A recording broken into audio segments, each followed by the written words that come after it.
રામ કૃપાએ રોજ દિવાળી. એક સદગુરુનો આશીર્વાદ હોય.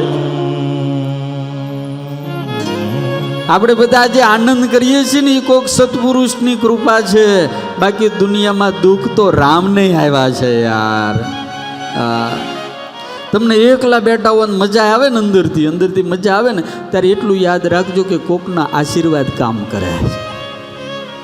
એકલા બેઠા હોય ને અંદર મજા જ આવ્યા કરે, પણ એકલા બેઠા એમ થાય કે યાર આમ મજા નથી આજે, કે આમ હક નથી થતું, ત્યારે એમ માનજો કે આપણે કોકનું લઈ લીધું છે યાર. હા, અજાણતાય લઈ લીધું. હું અમારા જંતુને કાયમ બેહારીને એક વાત કરું કે આમ આપણે હાલ્યા જતા હોય ને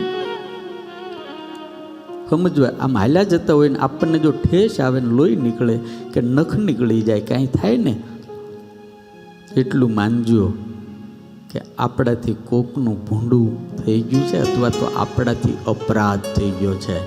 આ ઈશ્વરના દરબારમાં, આ ઈશ્વરના ન્યાયતંત્રની અંદર ભગવાન ક્યારેય કોઈ નિર્દોષને દંડ દેતો જ નથી, ક્યારેય દેતો નથી.